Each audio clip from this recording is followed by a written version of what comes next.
Hello everyone. Welcome to 360 on History. Please check out videos and blogs on the website 360onhistory.com and join us on social media. Almost exactly 100 years after a flu pandemic occurred in 1918, humanity experienced another one. And for over 18 months, we have been under its influence. Lockdowns, quarantines, and a shattering global economy have been the results. But something happened that only science could bring about. We got vaccines, which have given us a ray of light at the end of this very dark tunnel. While we still have a long way to go, and there is an urgent need to vaccinate the world, especially by providing free vaccines to the developing countries, there is no doubt that we can now see a glimmer of hope that perhaps we can survive this pandemic. I want to talk about one particular vaccine and the women behind its development, the Oxford AstraZeneca COVID-19 vaccine.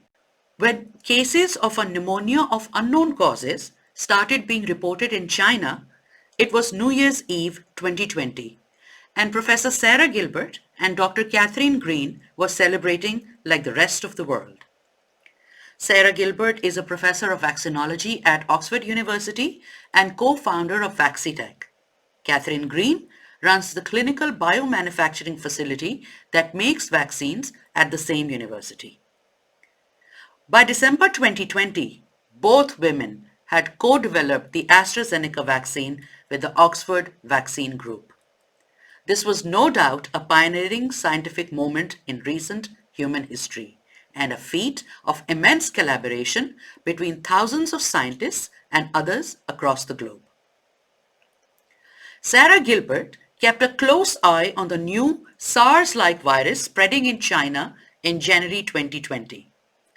By January 10th, it was confirmed that this was a novel coronavirus, and Sarah Gilbert discussed the possibility of creating a vaccine with her colleague Teresa Lam as soon as its genetic sequence became available. Scientists like Sarah have long predicted the eventuality of a pandemic and had been preparing for it in some ways. But lack of funding had meant that this work was going at a much slower pace. Sarah had been working on flu and MERS viruses since 2012, using a harmless, weakened version of the adenovirus, one that causes the common cold, as a vehicle to deliver proteins or anything else into the human body.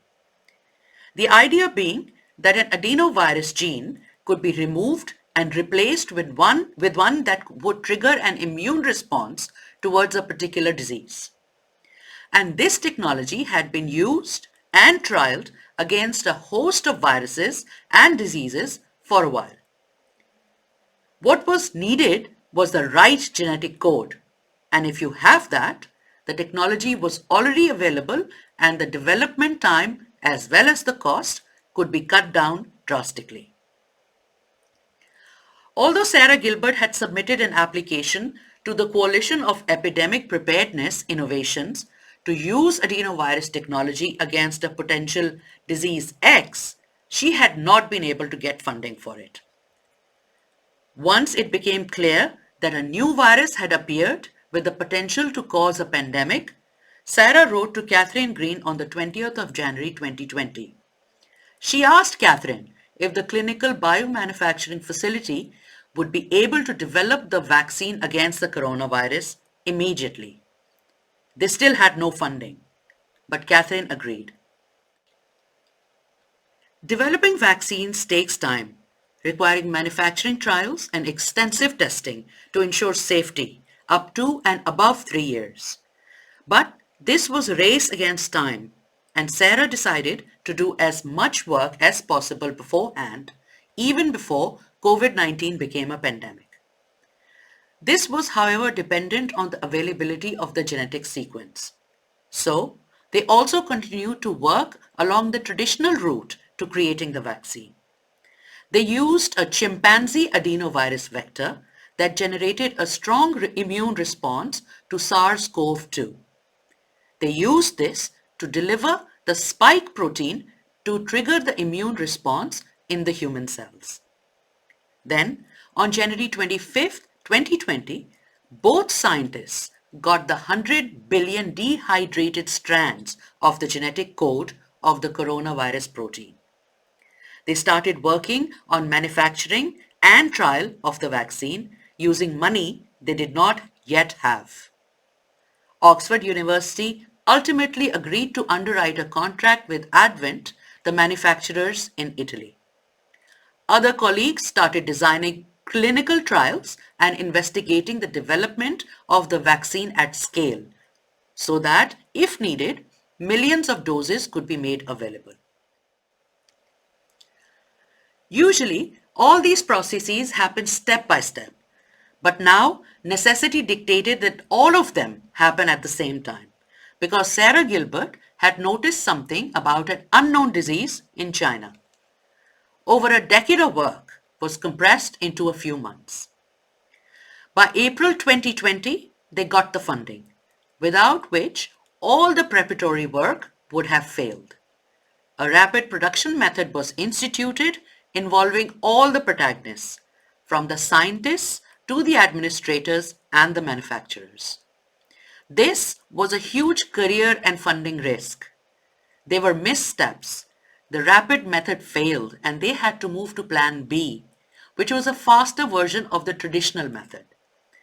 And the hard work paid off. They eventually came up with 300 milliliters of the starting material, which was to be used to make the rest of the batches. They started making those first batches on March 23rd, 2020. The final results were returned on April 21st, 2020, and the next day, the batches were certified for trial use.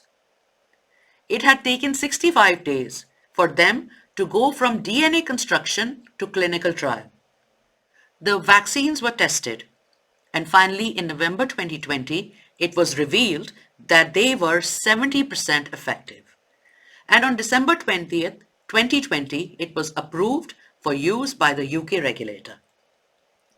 Obviously, this was not the only vaccine. There were others, more effective ones, but these were equally important and desperately needed. Extensive forethought and a lot of people coming together in a crisis resulted in being part of curtailing the human and economic costs of this new, deadly disease of our times. False information about the vaccines as well as the blood clot issue that can potentially result from it all contributed to fuel paranoia. But the bottom line is that the vaccines work when compared to the impact of the disease they are trying to target. Science and collaboration had prevailed, and the effort has been a huge success.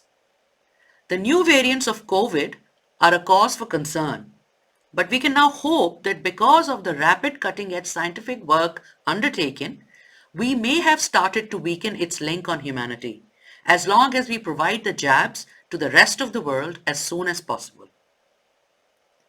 As of July 6, 2021, 24.4% of the world population has received at least one dose of a COVID-19 vaccine.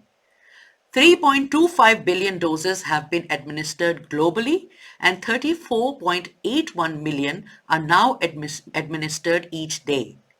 But only 1% of people in low-income countries have received at least one dose.